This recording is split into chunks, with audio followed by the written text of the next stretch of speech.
Boss battles are an interesting prospect within video games, facing a challenging obstacle and what methodology could be used to challenge. There are various opposing forces in a game like old Deltarune. Some are playful, some are full of hate. However, one in particular is that of an old man Gerson.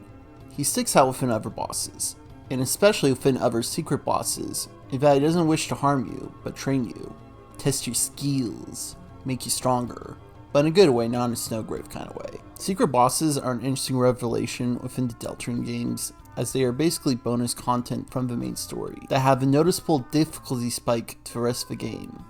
Gerson is basically that for Chapter 4, but operates different from those previous secret bosses in his ally nature. The only roadblock is getting a cool hammer, which Gerson even allows you to have after a first try, but Susie decides not to keep it. I might as well earn this thing. So it's basically Susie's own intuition to go through this fight. There's a lot of layers to what makes a boss enjoyable.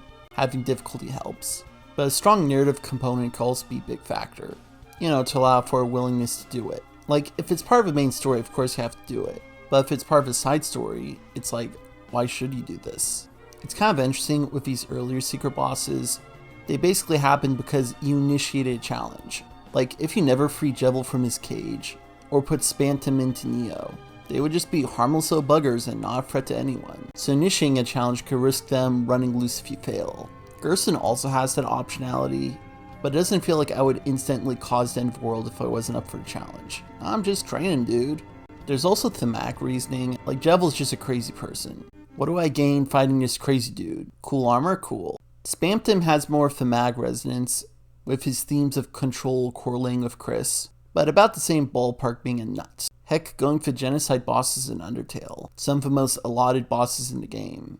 What's really the drive for defeating Undying the Undying or Sans? Just keep destroying the world? Like, at that point, might as well just end your run with one of them. Like, congrats, you guys saved the world, well done. Gerson doesn't have saving the world stakes like defeating a Titan, but good emotional stakes. Now, the person to focus on who actually partakes in this fight is Susie. Susie is basically the main character in Deltarune who basically drives the story. Back when I did a video on the trio, I basically gave a leg up to Ralsei. They both were honestly neck and neck, but at this point in time, I might actually have to give a leg up to Idea Master Susie. Susie was known way back as the hothead who attacks first, so facing Gerson, you are given a lesson in patience. The game is weird with Chris somehow helping Susie in this fight, to count this as controlling Chris helping Susie, but this is basically Susie's battle. I like especially how you can't use healing items in this battle. How effed is that? Not being able to use healing items? Usually this would seem like some kind of detriment, like this dude is evil. But here it's like, nah, it's part of her training, big whoop.